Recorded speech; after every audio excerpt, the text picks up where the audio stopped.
Hello and welcome to our latest unboxing video. I'm Eliza here at the Hatfield Public Library, and I have a pretty big box of what I think are all adult nonfiction, but we will see, maybe a novel or something will pop up. And I do think there are some gardening books in there. I'm excited. Anyways, I'm excited about this box.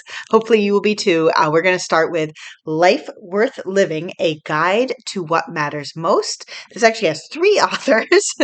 Miroslav Volf, Matthew Croasmun, and Ryan McAnnally-Linz. It's a lot of stuff to pronounce. And this is based on a class at Yale University about how to live a good life. And cool. Woo. Draws from major world religions and secular figures. We have In Memory of Susan Freedom, Searching for Gravestones of African Americans in Western Massachusetts by Bob Drinkwater. This is a local history book that I think was published a few years ago, but I just learned about it, and I thought it would be good for our collection. And yeah, it's pretty much what it sounds like from the blurb. Sort of a lot of the history of African Americans in this area has been lost. And so this is research on their gravestones and what else you can learn from that. We have another in the same vein, local history. This is I Am a Bitter Enemy to Slavery by Robert H. Romer. And it's an Amherst college student named Christopher Pennell who went to the Civil War and in fact died in the Civil War. And I think this is about what happened to him and also, I believe, his letters. We have Laura Dern and Diane Ladd, Honey, Baby Mine, a mother and daughter talk life, death, love, and banana pudding, and it has a foreword by Reese Witherspoon. We have All the Beauty in the World, the Metropolitan Museum of Art and Me. This is by Patrick Bringley. A fascinating revelatory portrait of the Metropolitan Museum of Art and its treasures. Timothy Egan. We read one of his books for book club, and it was great. This is called A Fever in the Heartland, and it's about the Ku Klux Klan and their plot to take over America and the woman who stopped them. I can't remember the details, but when I was reading the review of this book, I was just, it sounds like such a crazy story. Madge Oberholzer. Yeah. Says her deathbed testimony brought the Klan to its knees. We have The Creative Act, A Way of Being.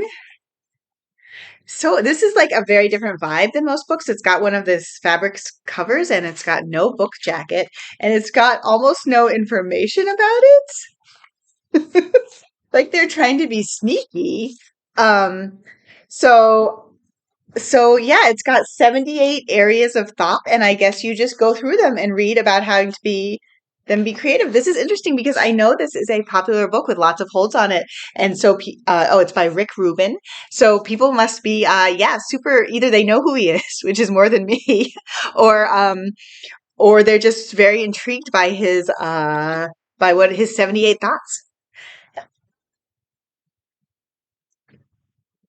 So we have Tough Plants for Tough Places by Sharon, Amos. Perfect for this time of year when people are planting. This is called Invincible. The subtitle is Invincible Plants for Every Situation. And yeah, that sounds like a good. I know I have some areas in my garden where things do not want to grow. So sounds like there are some solutions. I really like how this is laid out with the picture, the information. It's kind of almost like a recipe for growing the plant. We have a book of poetry, Above Ground by Clint Smith, who, he wrote the nonfiction book, How the Word is Passed. I remember, I think I listened to an interview with him, which was quite interesting. And so this is some of his poetry. We have Built to Move by Kelly Starrett and Juliet Starrett. 10 Essential Habits to Help You Move and Live Fully. So I think this is actually like it's not like metaphorical movement. This is actually like how to move your body in a way that will let you move your body more freely. Compost Science for Gardeners, Simple Methods for Nutrient-Rich Soil by Robert Pavlis. We have a couple books about composting, but this seemed to like, because it focused on the, I don't know, it felt like this was like, it didn't overlap. We need this one too. We need all the different books about composting. We have Let's All Keep Chickens. What a fun title. It's a down to earth guide to natural practices for healthier birds and a happier world. And this is by Dalia Monterroso. I don't really want to keep chickens myself, but I want all my friends to keep chickens so I can buy their eggs. But they are so sweet and cute. The Creative Vegetable Gardener. 60 ways to cultivate joy, playfulness, and beauty along with a bounty of food. That sounds fun. And I really love the rainbow sort of sunflower, like just a very fun cover. They definitely met the brief. Look, here's a section on inviting an abundance of insects, which is very healthy because we do need these insects. Planting for diverse harvests. Oh, I love this just looks like a fun book to browse through and get ideas. We have ponds, fountains, rain gardens, and water features. So for anybody who is looking to add something new or fix something up, this is the perfect DIY option. 2 more books, both gardening here.